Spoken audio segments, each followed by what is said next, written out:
তোর হাসি যেন বিশাল ছক্কা, যায় না ধরা ক্যাচ, প্রেমের মাঠে তোরই সাথে জমবে দারুণ ম্যাচ। আসসালামু আলাইকুম প্রিয় সাবস্ক্রাইবার, প্রিয় সাকিবিয়ান বন্ধুরা।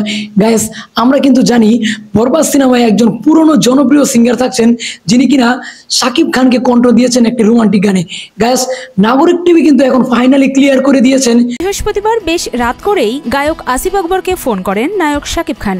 বেশ কয়েক মিনিট কথা হয় দুই তারকার সঙ্গে।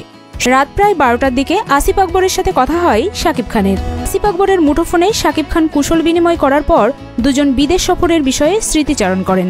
বরবাদ সিনেমার একটি রোমান্টিক গানে কণ্ঠ দেওয়ার অনুরোধ করেন শাকিব খান।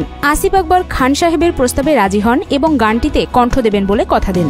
শাকিব খান নিজে মধ্যরাতে আসিফকে কল দিয়ে রিকোয়েস্ট করেন যেন বরবাদ সিনেমায় রোমান্টিক গানটা তিনিই গান। কেননা আসিফ কিন্তু এত সুন্দর ভয়েসের একজন কণ্ঠশিল্পী, এত সুন্দর ভয়েসের একজন সিঙ্গার। এসআই টুটুলের পরে কারো কণ্ঠ যদি অনেক সুন্দরভাবে মিলে যায়, ম্যাচিং খায়, সেটা কিন্তু আসিফ।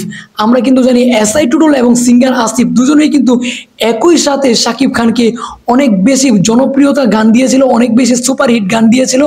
এবং এই দুজন প্রত্যেকটি সিনেমাতে ওই সময়টায় অনেক বেশি বেশি গান গাইতো।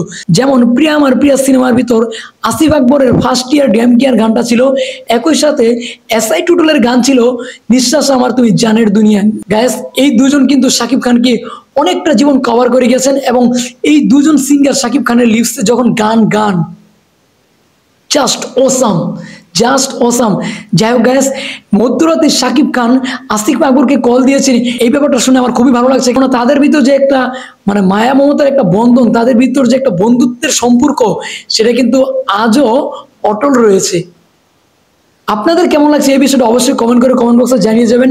পরবর্তী ভিডিও নিয়ে আসার আগ পর্যন্ত অবশ্যই নতুন নতুন আপডেট পেতে আমাদের চ্যানেলটা সাবস্ক্রাইব করে একটা লাইক দিয়ে সাথেই থাকুন। আল্লাহ হাফেজ।